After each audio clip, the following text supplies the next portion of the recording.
fellow listeners. Welcome back to Journey Through Sci-Fi, where we journey through the many subgenres of science fiction on screen. Today, to celebrate the upcoming release of Predator Badlands and the big screen re-release of Prey, we're bringing one of our favourite Patreon episodes to the main feed. So back when Prey first came out in 2022, it was a streaming-only release on Hulu and Disney+.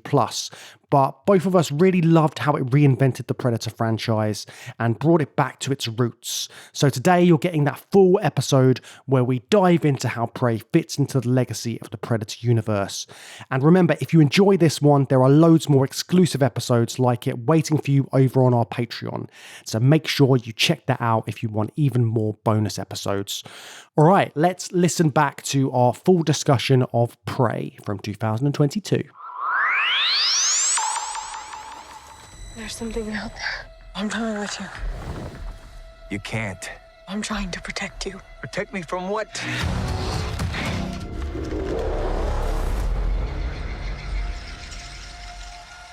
It's time.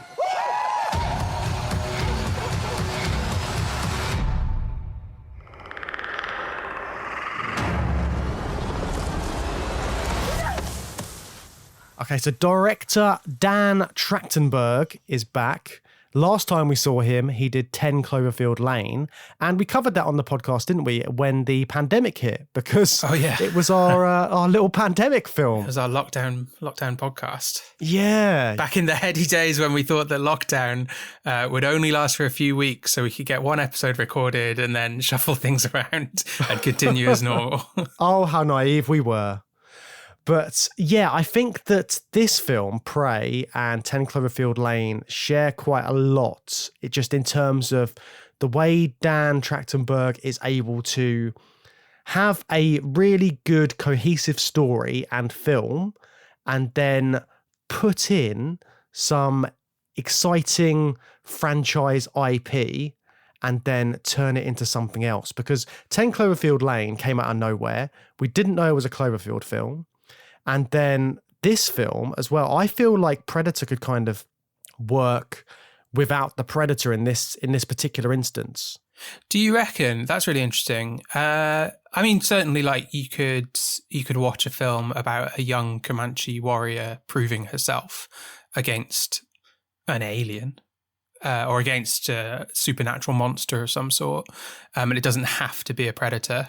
Yeah, no, I agree with that. The sort of and there's similarities with 10 Cloverfield Lane in that it's a very small, tight thriller with a small cast and no dead weight at all. No, just all meat on the bones. But where it differs is, like, I do think Prey could work without the Predator, but it's built around the Predator. It's a Predator movie from the ground up, whereas 10 Cloverfield Lane is absolutely not a Cloverfield movie from the ground up. It's that IP is blue tacked on at the end of development very clearly, and it's actually just a sort of original type thriller movie. It's actually quite nice to see what Dan Trachtenberg can do when he's working with the IP clearly from the beginning, and it's clearly tailor made for that IP rather than trying to squeeze it in where it perhaps doesn't belong. Yeah, I think just like, even though there's like, obviously you've got the alien presence in this film, which makes it a sci-fi, but I think it could work as a film about sort of a Native American coming of age story. She could be hunting anything in this film and anything could be hunting her. But the fact it's got that twist that it's a Predator and suddenly we're in this rich franchise, I think that's what really interested me, because this film is just it's just cohesive, isn't it? It's clear cut and exciting. And I think, again, that brings it back to the original franchise and sort of what a Predator film is at its core. So I think one of the questions we should ask is, what were our expectations going into this kind of film, knowing that it is a Predator film? What did you think about that? At first, I knew very little. Mike watched it. Friend of the show, Mike Munzer from Evolution of Horror, recommended it to us. He really enjoyed it. I didn't know it was happening until he texted us. I was not aware there was a new Predator film coming out. So all I had was his recommendation and the title Prey. And I do wish that I had kept it at that level to watch the film. But I did, I looked on, which is quite enticing, isn't it? Because it just that kind of flip of the language to prey is enticing and an interesting idea to do, although it doesn't actually change anything because the humans are always the prey. But, not drilling down too deep into it, it's a cool title. I sort of regret looking on Wikipedia at the sort of bare bones of the premise and reading that it was set in 1719 and it was about a Comanche warrior.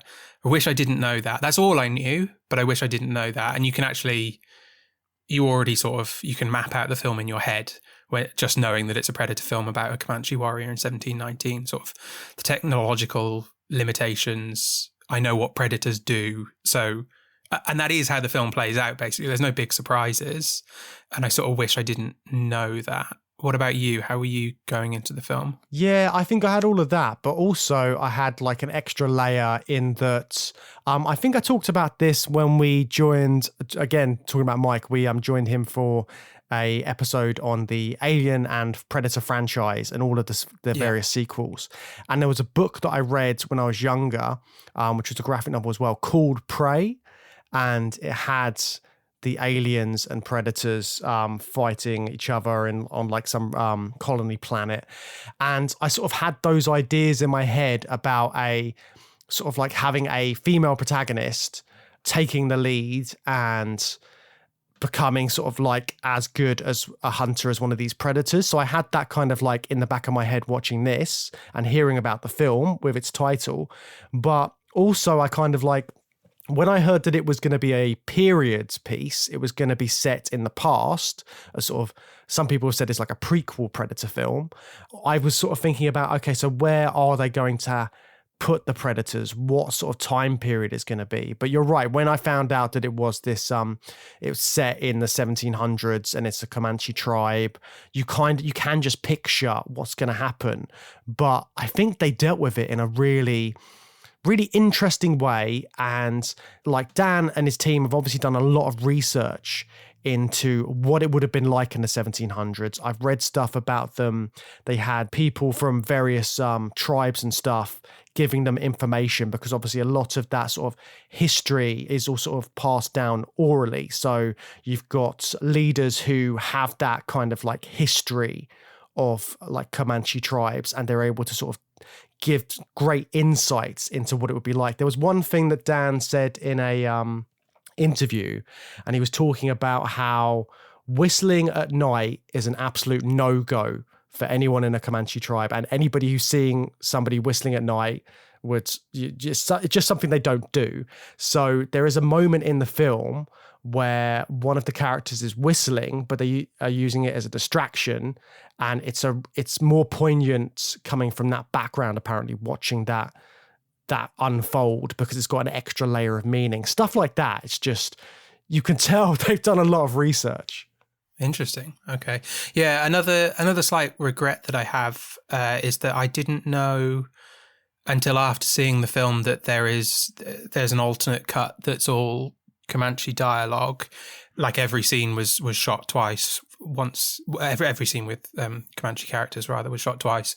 Once with them speaking Comanche and once with them speaking sort of translated for the audience into English. And I saw if there was an English subtitled version of that, I think I'd rather watch that than the English language one, because I have to say that took me out of it a little bit, that they were kind of alternating, or they were speaking mostly English but with Comanche words and phrases thrown in, which I find quite distracting. I've got no problem with foreign language movies, and I've got no problem with when foreign language characters are translated into English for the benefit of the audience, but I find it just takes me out of it when characters are switching in between. It's like in, it always pisses me off in Star Trek when Klingon characters are speaking English and then drop in a Klingon phrase, because everyone's wearing a universal translator in Star Trek. So how do they speak in Klingon?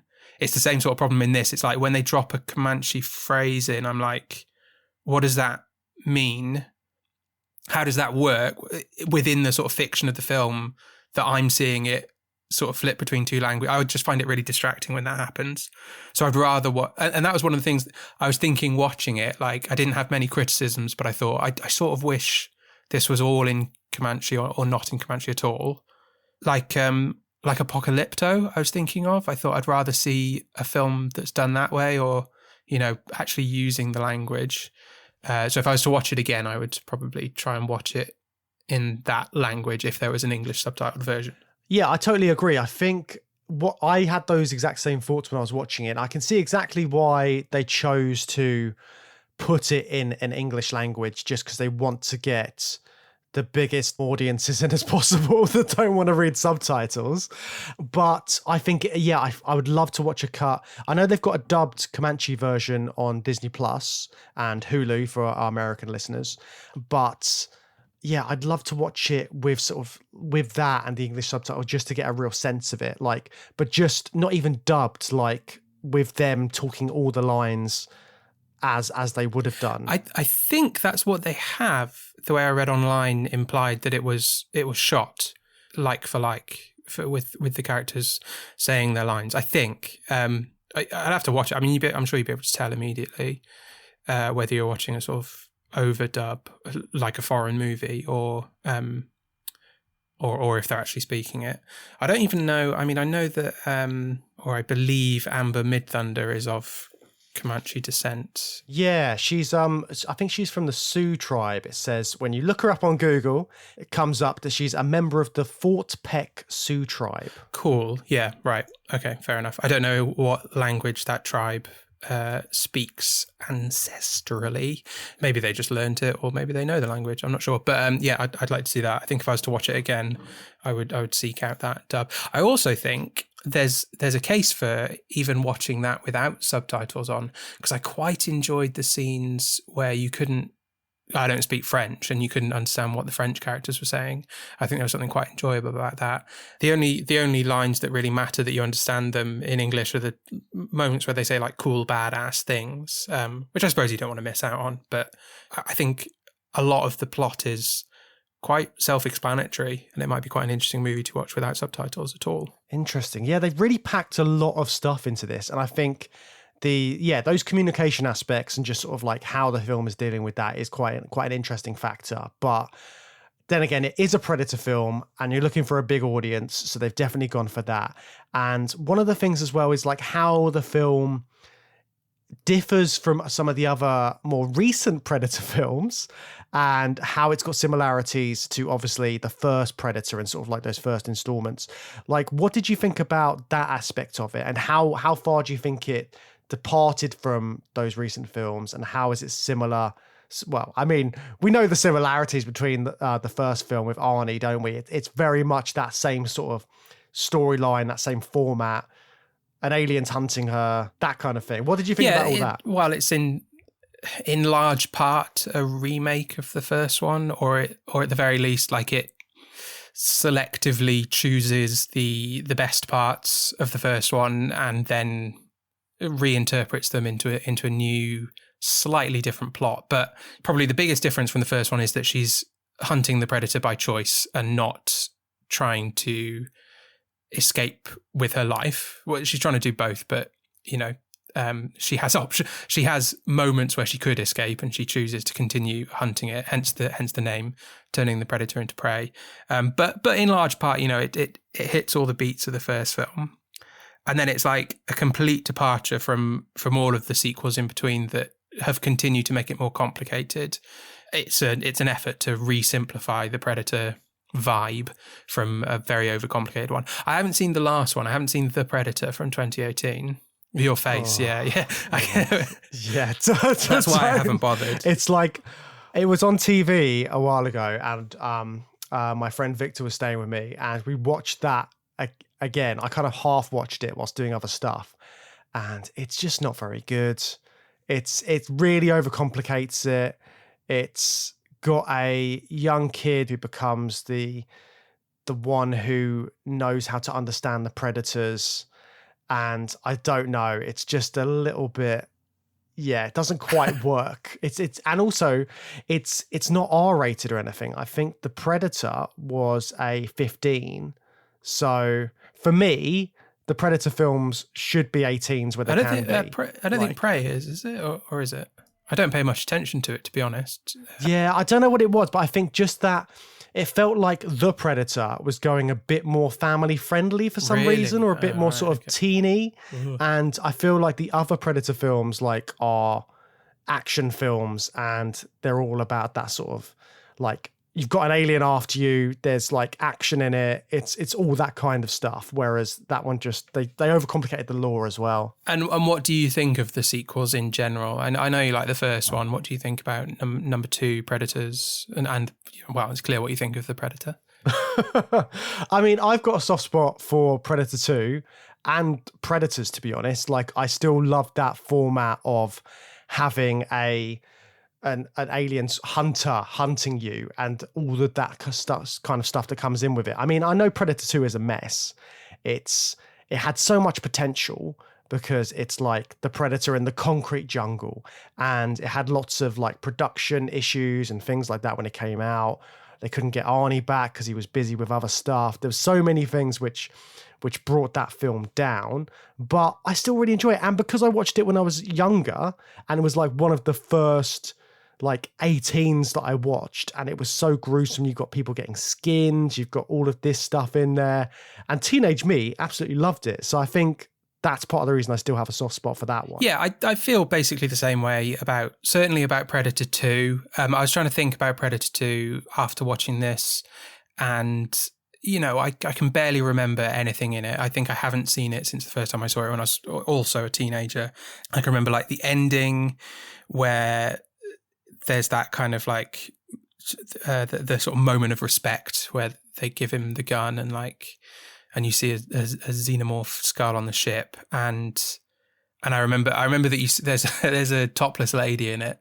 So like I know that I watched it at that age where any film that had like a scene with a topless lady Horny teenage man. yeah, just like imprints on my memory. So obviously I watched it about the same age, I think. And I give it a lot of credit just for that, just watching it at kind of the right age. That obviously like just for the top scene. No, I just mean like clearly I watched it at the right age, but I don't think it. But I really think it's like not a memorable film, and I've never been motivated to watch it again. And I basically feel the same way about Predators. Like I enjoyed watching it, but I've got no real interest in watching it again.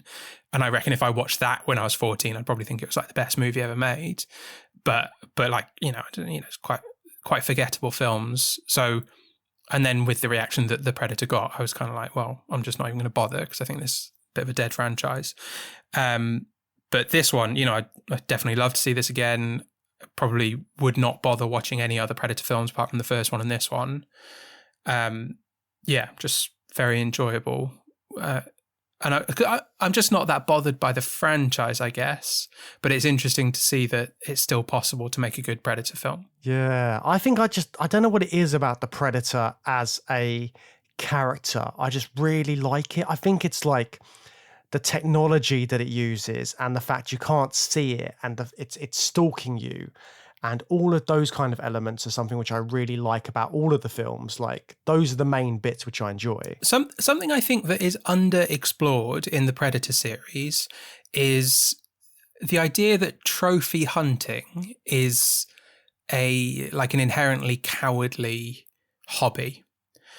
Because the Predator has this sort of like sense of pride. They're prideful creatures. They want to hunt the most dangerous prey they can and take home their trophies and show their mates the skulls of all these scary animals that they hunted on an alien planet, which is basically the same mentality as anyone who trophy hunts on Earth. They go and they buy the most high-powered rifle with the longest scope that money can buy. They sit a mile away from a lion or whatever animal they're not supposed to be hunting, and then just shoot it and then take a picture with it. And it's such a cowardly act. And it's just like, if you've ever seen pictures of trophy hunters like standing next to a dead animal, it's just like, you're the fucking, you're pathetic. Like, this is horrible. And that's what the Predators do. And I always think that and again, not to bring it back to the Klingons, but I kind of always think about the Klingons as well. Like, they've got this warrior morality, but they use cloaking devices. And I can reconcile it with the Predator because they're not actually warriors, they're hunters, which is a different thing. And cloaking devices are exactly what a hunter wants. They use camouflage. They want to hide. They want to disguise themselves from their prey. That's what you should do when you're hunting. And if you are hunting for food, you would want a cloaking device, blah, blah, blah, sneak up on an animal and eat it. But the Predator films have never got into the kind of the cowardice of the trophy hunter. I just think that they're quite a pathetic creature to go to another planet with all of this unbelievable technology strapped all over their body and a cloaking device and just murder these lesser life forms and take the skulls back home. There's something to be explored there about how pathetic they are in using their strength for this purpose, but it's never got into that. That's an interesting aspect. And of course, that is sort of juxtaposed in this film with the Comanche tribe and Naru as she's learning how to be a hunter, but her mother tells her that you don't get it yet. It's about survival. Yeah. It's not about just going after prey all the time. It's about you're doing this for a reason. You're doing this to make sure that our tribe survives. That's why there's so many elements in this when you see you get the other juxtaposition with the French trappers. So with them, the reason that they skin all of those buffalo, because when you first see the skinned buffalo, you assume that it's going to be the predator who's been skinning the buffalo. But that already seems a bit weird because why is he just skinning a bunch? Yeah. And then obviously you see the cigar and then you figure out it's the French trappers. But the reason they are doing that is to take away the resources from the tribe, because the tribe are so dependent on the buffaloes for fur and food and everything like that. As far as I'm aware, I'm not 100% on this. You think that's an attack on the tribe, not just for pure profit? I thought they were just skinning them and taking them home for sale. And damn the tribe. If we kill all the tribe, we don't care. But I didn't take it to be a deliberate attack on the tribe. I mean, it could be that, but I feel like it definitely, they must be aware of that knock-on effect. Yeah, for sure. Because that is so detrimental to them. Again, it just stresses the fact that the Comanche tribe are there for survival, and all of these things that they're using, they're doing it to survive. And all of that stuff is what makes it a good coming-of-age story, because I felt like Naru learned that lesson of survival along the way, and we haven't seen a Predator character learn that lesson. Or maybe they are learning that lesson when they're up against Arnie and they're like, oh shit, I'm in too deep, I'm going to blow myself up. But I don't think that aspect's been explored. But that's fine. That's certainly fine in this film because it makes it a coming of age film for Naru. And that feeling that she goes back to the tribe with, and the first thing she says is it's not safe here, we can't stay here. It's not, I'm back, I'm a hero, look what I slayed. It's a message of protection and survival. We've got to go. There's scary French dudes, and look at this fucking thing that tried to kill me. We've got to get out of here. Yeah, it's all that, and the fact, because just that made me think about the fact that really, the protagonist is the human character. It's Naru, and in all of the Predator films, the protagonists are the human characters, and the thing with humans is we think we are the ultimate predator sometimes. We are top of the food chain, and then you get something else that comes along and it's one step up from us. And that's where the sort of terror comes, and just how humans deal with that. So I think that's because it's because when we were talking about Planet of the Apes, Caesar was the protagonist. We realized that sort of fairly early on in the series, and you don't always remember that because obviously in the first film you've got James Franco's character, but in this it's that other way round. It is the human character who is our protagonist, and Amber Midthunder is an absolutely great protagonist for this film. I really enjoyed her character, her performance. Have you ever seen her before? No. She looks very young, so I assumed this might have been one of her first big roles. But do you know if she's been in other stuff? Yeah, I don't think she's done too much stuff, but I recognised her from Legion, which was a TV series based on some of the Marvel characters, and specifically the Marvel character of Legion, which was really good, really bizarre. I've seen season 1 of that. Is she in season 1? Yeah, so she's the character that is she's sort of split inside one of this old middle-aged man. So she comes out every once in a while, And yeah, it's so bizarre. I can't You have to watch it remember, to fully understand her character. But yeah, she was in that. Do you think they'll put Legion on Disney Plus now? Now it's sort of part of the mutant stuff that's been brought up. I feel like it might be already, you know. So I wouldn't mind watching more of that. That was an interesting show. Yeah, it's very good. I would strongly recommend that. But yeah, Amber Midthunder in this, she's a great action hero character, and it's great to see a female protagonist who is sort of like as strong a lead character in a Predator series as I would say Arnie is in Dutch, because she's really taken the lead, and the ingenuity in her character is great as well. Yeah, I think she's a better character than Dutch. She's not as iconic as Dutch, but Dutch has the character advantage of being played by an iconic actor already. But I think she's a more interesting character because she has that coming of age arc, and she learns and develops so much. Like Dutch is the perfect choice because it's Arnold Schwarzenegger, he can handle himself, but Naru has to work and improve herself in order to be able to handle herself and defeat the Predator at the end of the movie. And that's a more satisfying character arc than just like, I'm backing the big strong guy who I think can take him on. And it was also like that ingenuity that you just mentioned was really good to watch, because there's a bit of there is a video game structure to this film. And I mean that in a positive way, just in that like every scene most scenes, she like learns a lesson that will contribute to her defeating the Predator at the end of the movie. So it's like collecting the items for the quest or gaining the experience you need to level up.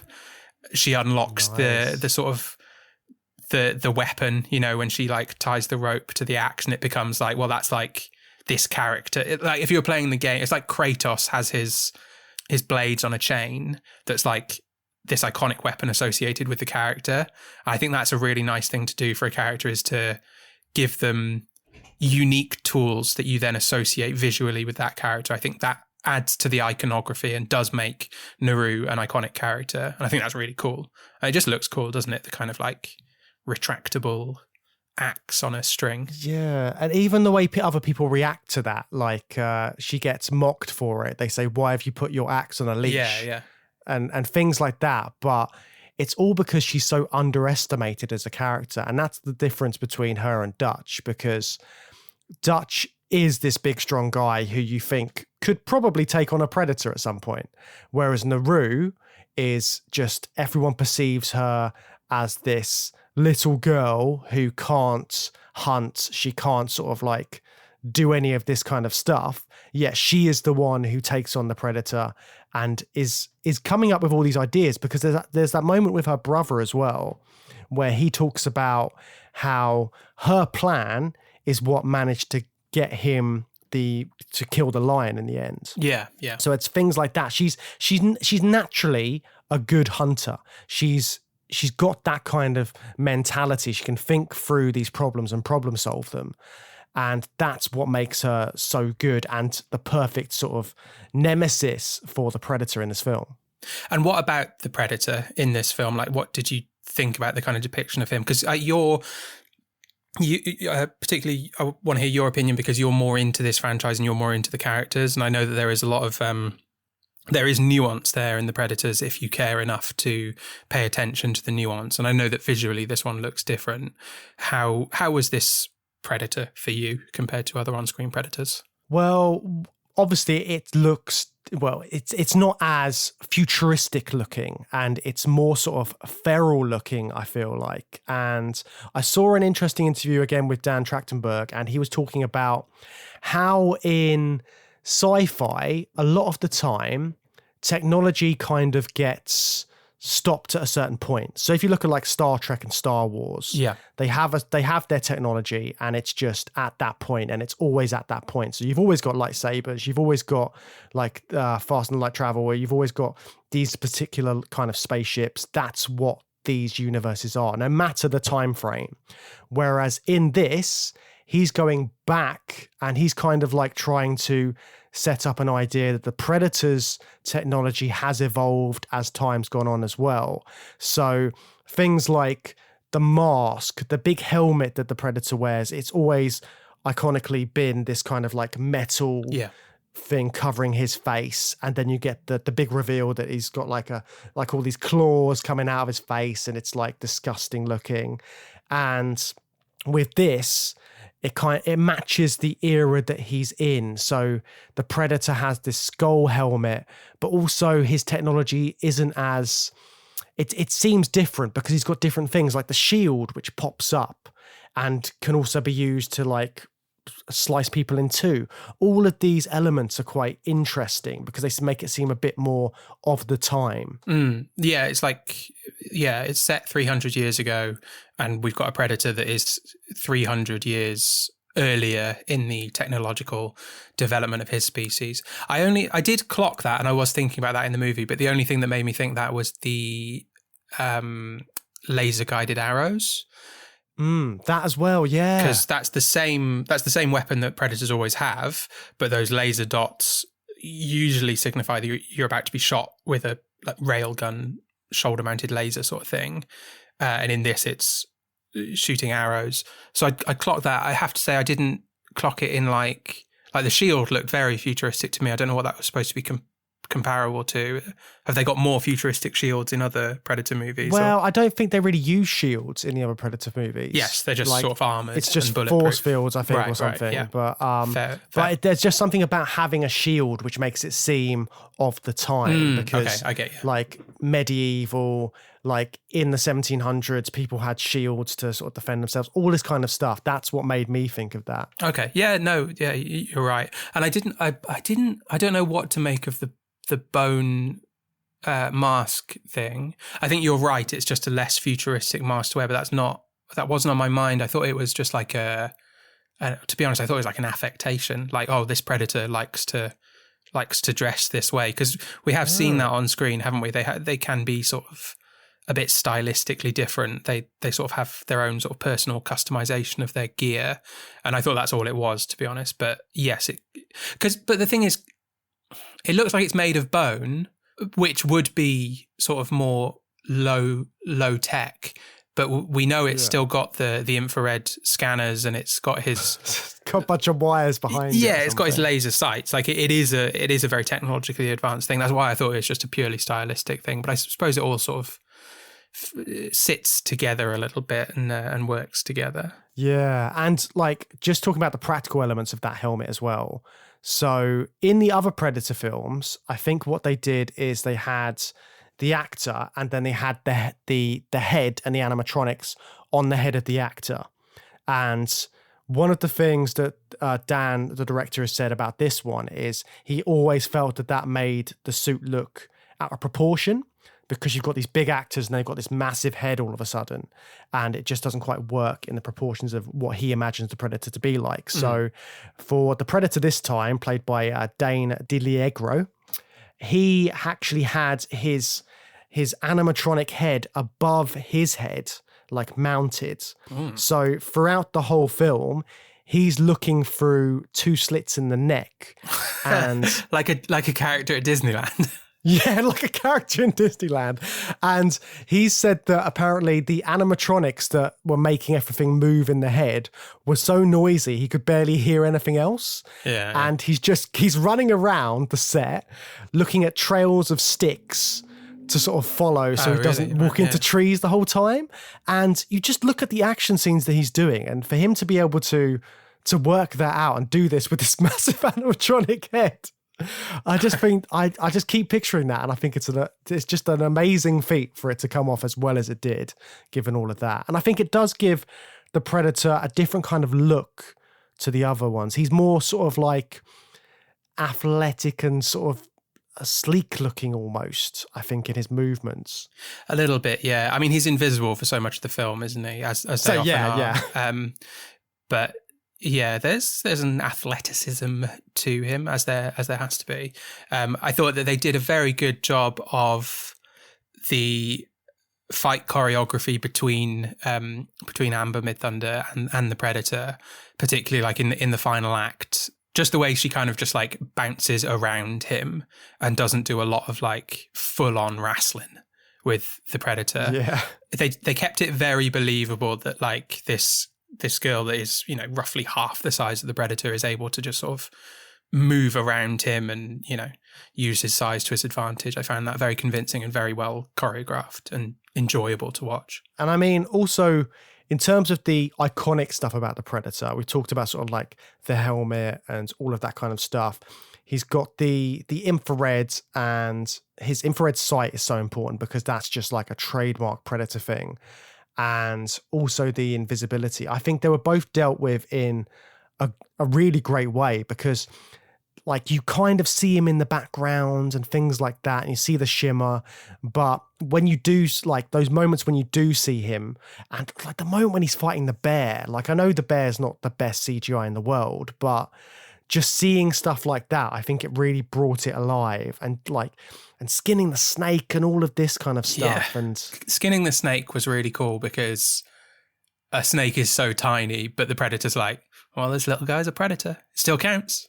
I'm getting my trophy. And it did look amazing. I wasn't bothered by the bear CGI. It was fine.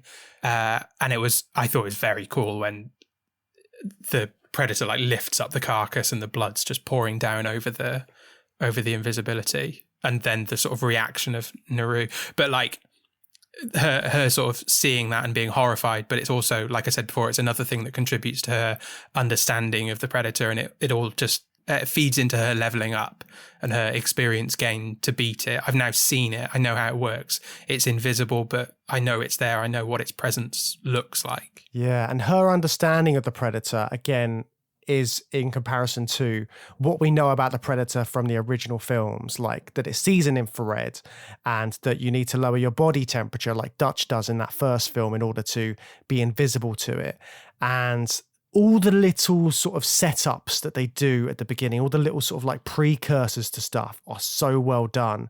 Like when you see how the helmet works with the arrows and the infrared, which gets used in that final scene, when you see Naru using that medicine, which lowers somebody's body temperature, and when you see her get trapped in the swamp, it's all sort of things which you know are going to be callbacks later on. Yeah, I agree that that's all great. But on top of that, a lot of those moments, those scenes, there's a lot of scenes that just work, almost working as a short film. You know, the entire sequence with the bear, stalking the bear, which then turns into a show, an appearance of the predator. That's a short movie about the predator in and of itself. So it's either a moment like that functions on its own and she learns a lesson, or it's a lesson that she's learning that's set up for the payoff in the end of the film. That all of that contributes to making the film so tight, because I'm pretty sure every single scene is doing one of those two things, setting something up that's going to pay off, or improving her as a hunter, or both.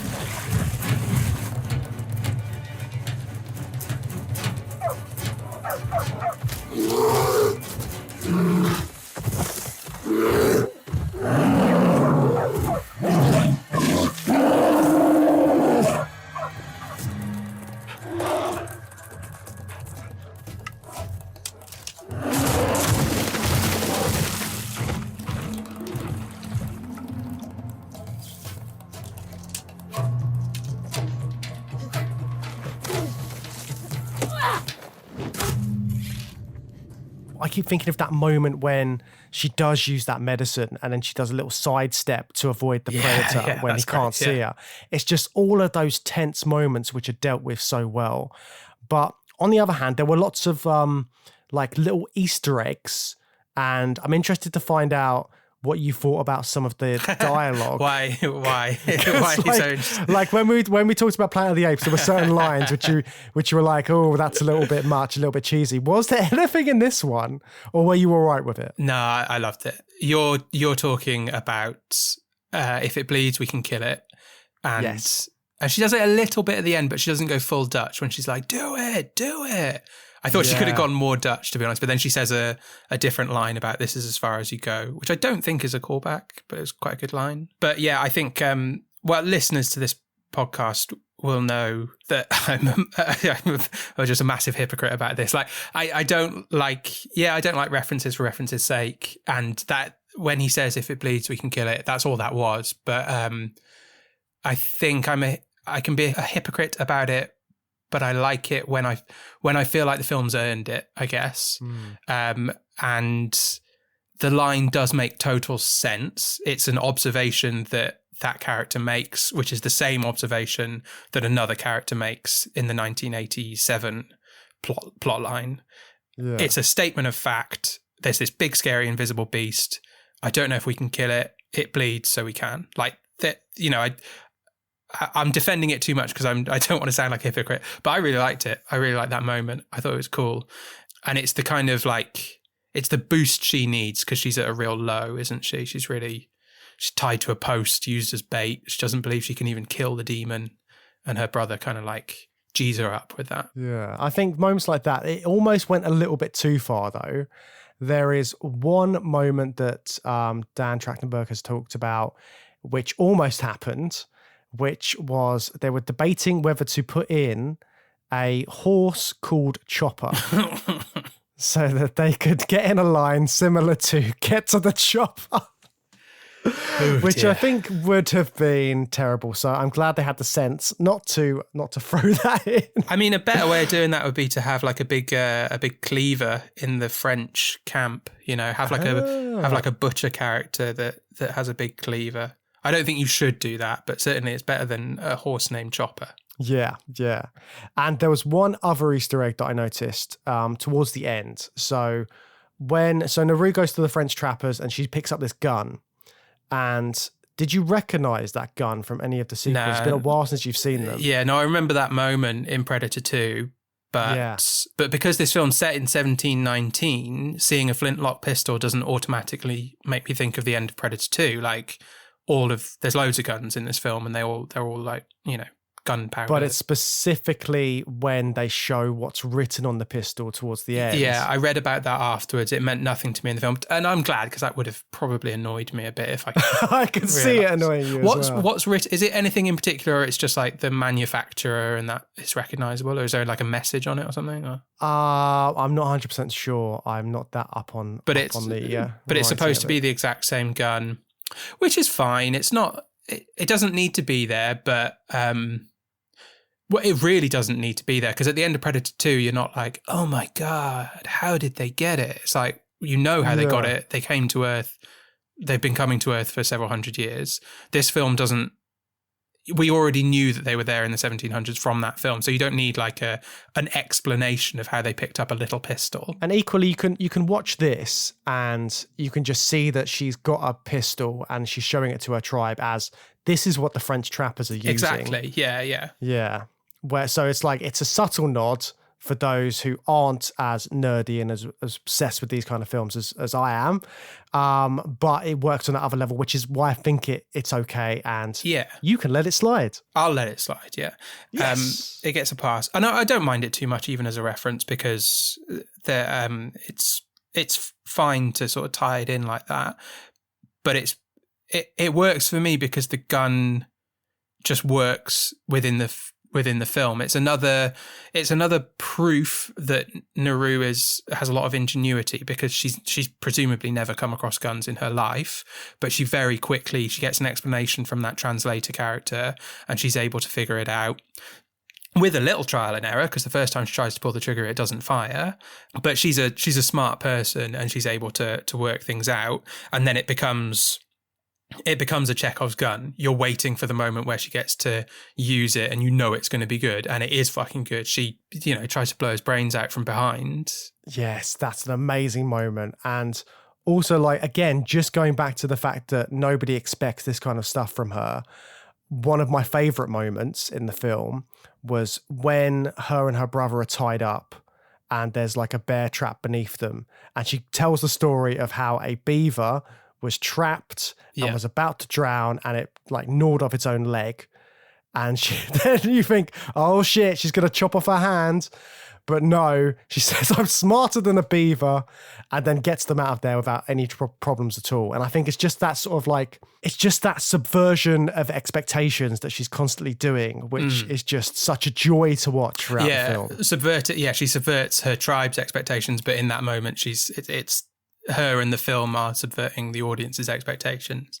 And it's that build-up of tension, like it's also, they've built her up in a way that it's believable she would cut off her arm, you know, if she believed it necessary, because that's another lesson she's learned from the beaver. So it's fully believable that she's about to do that. So it's very tense, and you think that's a potential outcome. And then it's that sort of relieving that tension. It's it gets, I think I laughed in that moment, but it's not like a laughter of comedy. It's just that it's a laughter of relief, you know, the build up of the tension and relieving it in that way. Yeah, I really like that. I actually like that. I mean, that whole scene I thought was amazing. I really liked the look of that forest. I was not clear on what was going on. I think that the French had burnt it down, and it was sort of ash or smoke in the sky.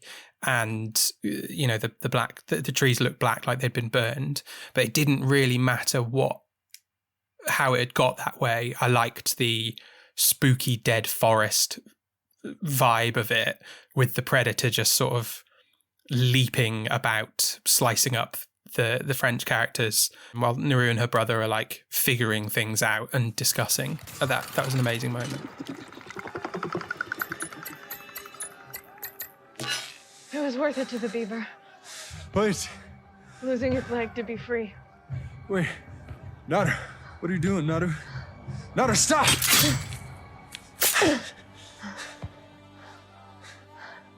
I'm smarter than a beaver.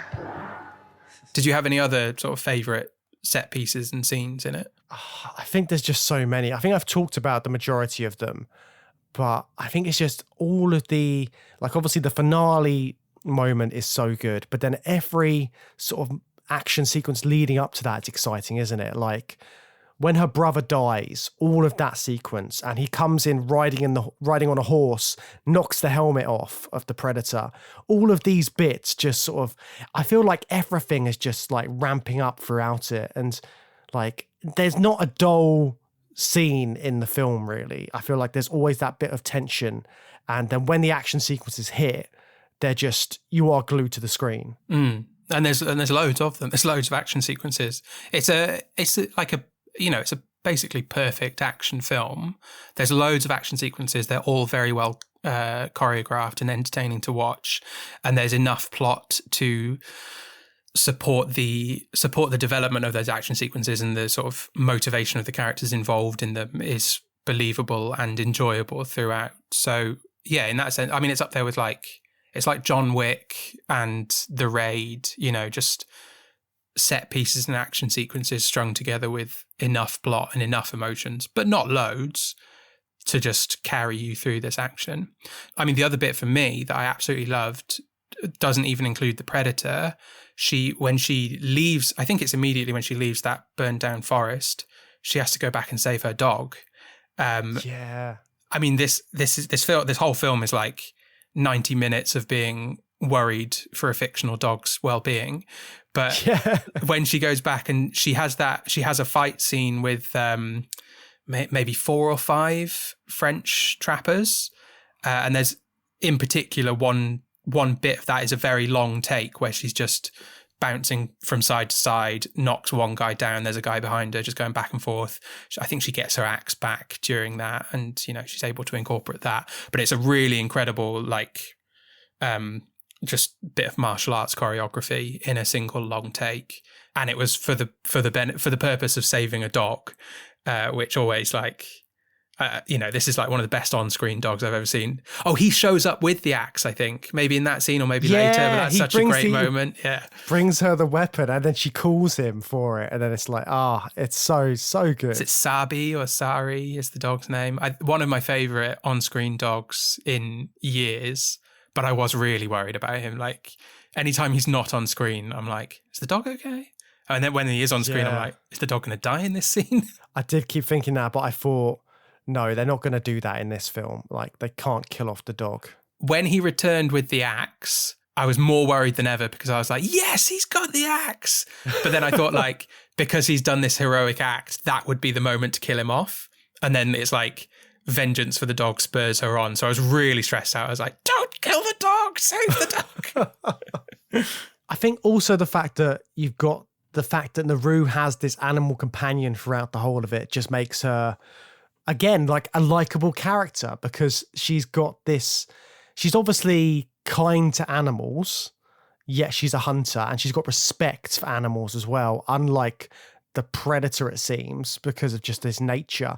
Like even the moment when she goes up to the buffalo and she sort of says a little sort of like a prayer or something, or like a blessing because of the dead buffalo. So it's like all of that respect for her character is really good and really sort of like, it's nice to see in the film. Yeah, giving a character a dog is a fairly easy way to make them likable, isn't it? Yeah. Like, basically, if you see someone getting along with a dog, my mind is just like, oh, they seem like a good person. I get along with them. It's an easy trick to do. Yeah. And it usually works. Yeah. So going back to like actual Predator and this film in particular. So would you want to see more Predator films in a similar vein to this? Would you want to either see a continuation of this story with Naru, or would you want to see like another period Predator piece? Yes, I would. I'd be open to it, but I think it feels unnecessary. I think part of the reason that this film works so well is that it borrows all the best stuff from the first film. But I think that you just can't really do that forever. It's not sustainable. It would get boring. Like if this was Predator 2 in 1990, would it have been well received, given that it doesn't add anything? And it just kind of hits the best beats of the first film. Hitting the best beats of the first film is great because the first film's quite old now, and the sequels have been quite lackluster. So it's refreshing to be reminded about what's good about this type of story. That wouldn't work for every sequel because it just gets boring. It's not adding anything. So it's kind of a catch-22, isn't it? And it's a good argument against making sequels to films. It's like, we're not interested in taking the story in a different direction, and we're certainly not interested in just seeing the exact same movie again. Or if you can't successfully take the story in a different direction, then it's not worth doing, basically, is my point. Does that make sense? Like, yeah, no, I can see that. And I think it's difficult because like with this film as well, there is kind of like a kind of slight hint that they could continue the story with Naru, in the fact that I think in the cave paintings or something that you see in the end credits, there's like a few more Predator ships that come down. And that's kind of like, but I mean, you can just leave it there. You don't have to go back. And I don't particularly want to see them go back to this story because it feels so complete. It does. It feels like, you've seen it. You've seen sort of like Naru's coming of age story, and you've seen her sort of like rise through the ranks and defeat this monster. And I think all of that is just so perfect. You would be in danger of doing something which could like hurt the reputation of this one if you did that. Yeah. The thing in the credits doesn't tease more plot for me. It's more like a reference to other Predator films where the Predators have had these kind of one-on-one respectful encounters with humans. That's all I assumed would happen. They've come to collect the body and take the pistol, presumably, and say like, "Oh, well done, you're a Predator now." That, just something like that. That's not like there's not a whole film there. It also feels like it would be inappropriate to make a direct sequel because that they've never done that in the Predator series. That's not how the Predator series works. No, because although Predator 2 was supposed to be a direct sequel, but they just couldn't do it because but now they've set that precedent. Exactly. Haven't they? Yeah, it became an anthology series because they couldn't make a proper sequel. So it's now an anthology series, and that's just how it works. It would feel really weird. And there's just like nothing to do. Like, what would you do? Like, so again, we've got this problem of like extending the narrative and changing things or repeating it again. So does she team up with those Predators to fight off the colonial Europeans coming over, or does she fight more Predators who are attacking her tribe? One of those is weird and stupid. I don't want to see her teaming up with Predators, and the other one is just a rehash of this film. So we've got the exact same problem there.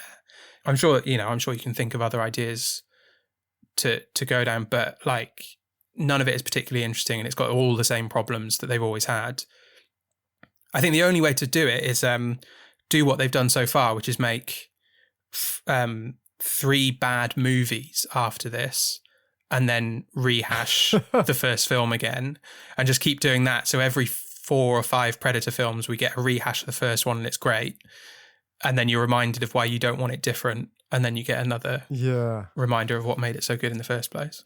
Because also thinking about the 2018 Predator film, that one, they tried to be like, oh, we're coming back with a sequel after this because they discovered this, like spoilers, but they discover a Predator suit, like a Predator killing suit, which the humans can put on. Cool. And then it's like, now we've got this. And then also this whole other storyline about how the Predators are genetically modifying themselves to be better hunters. So you've got like smaller predators, and then you've got these genetically modified predators, which are sort of all fighting in-house, all of this kind of stuff, which is just like, I don't care about that particularly, because you're not adding anything to the franchise in an interesting way.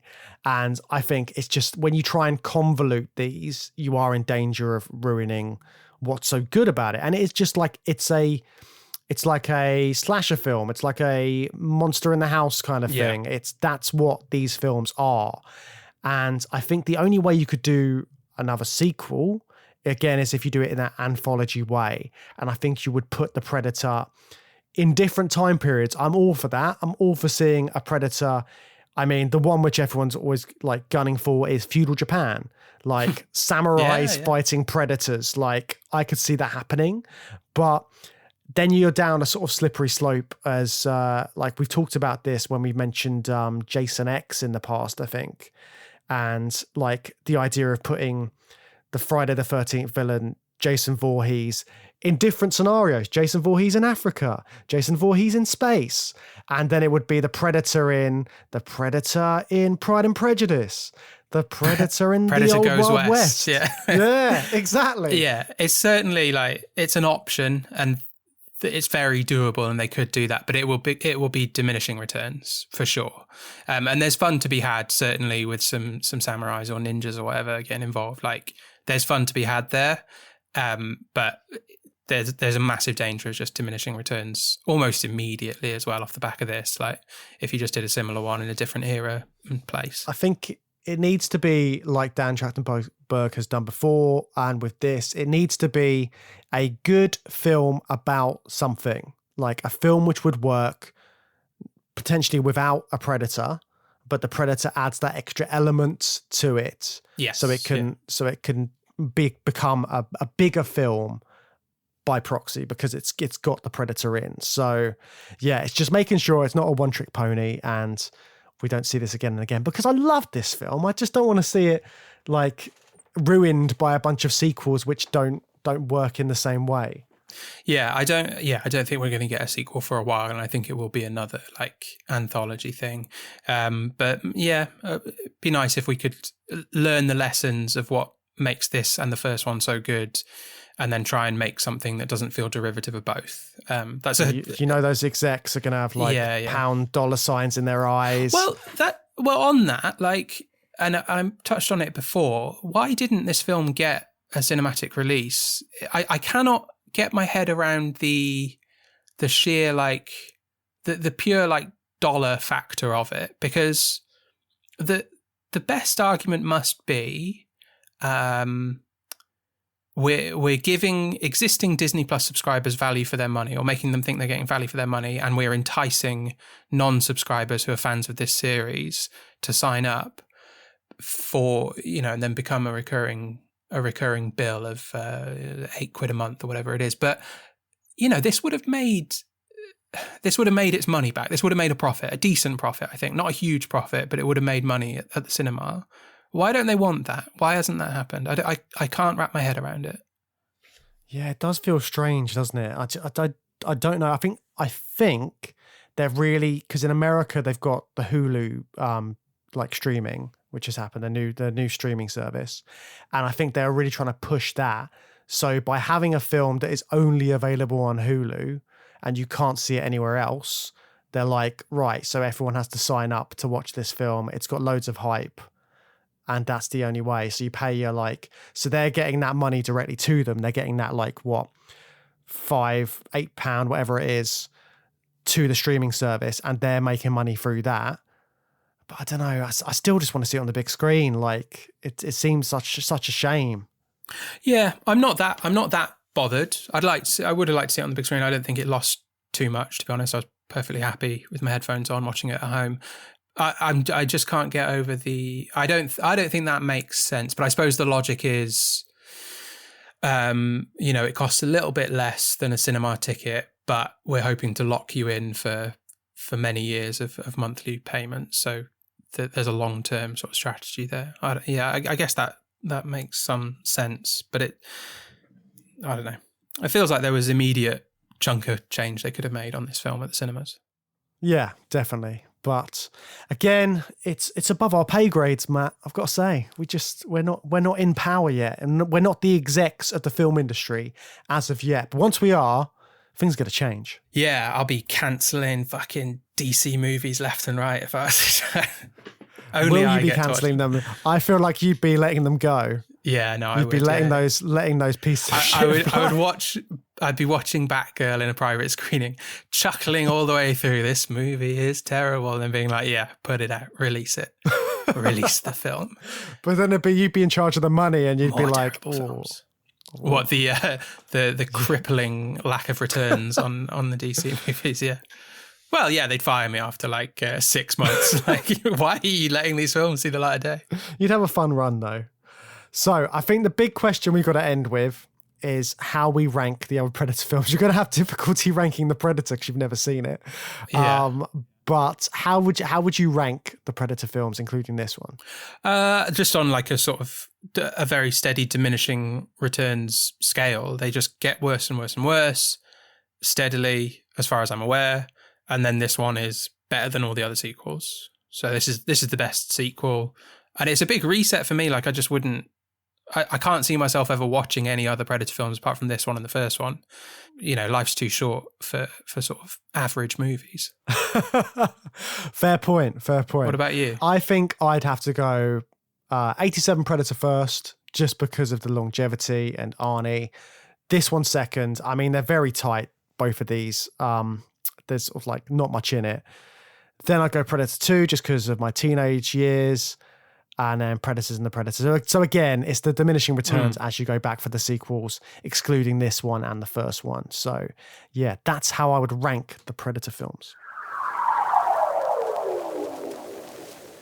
So that was our discussion on Prey, and with Predator Badlands hitting cinemas on November 7th, now is the perfect time to revisit that one if you haven't already. And remember, if you liked today's episode, you can find loads more like it on our Patreon. Full-length discussions on classic and modern sci-fi films, bonus mini-series, and monthly patrons picks chosen by our listeners. Just head to patreon.com/journey through sci-fi to join our community over there and get instant access to everything. Thanks so much for listening, and we will be back later this week, returning to our Mad Science series once again. We will be looking at Reanimator and Poor Things, so make sure to check that one out. Bye!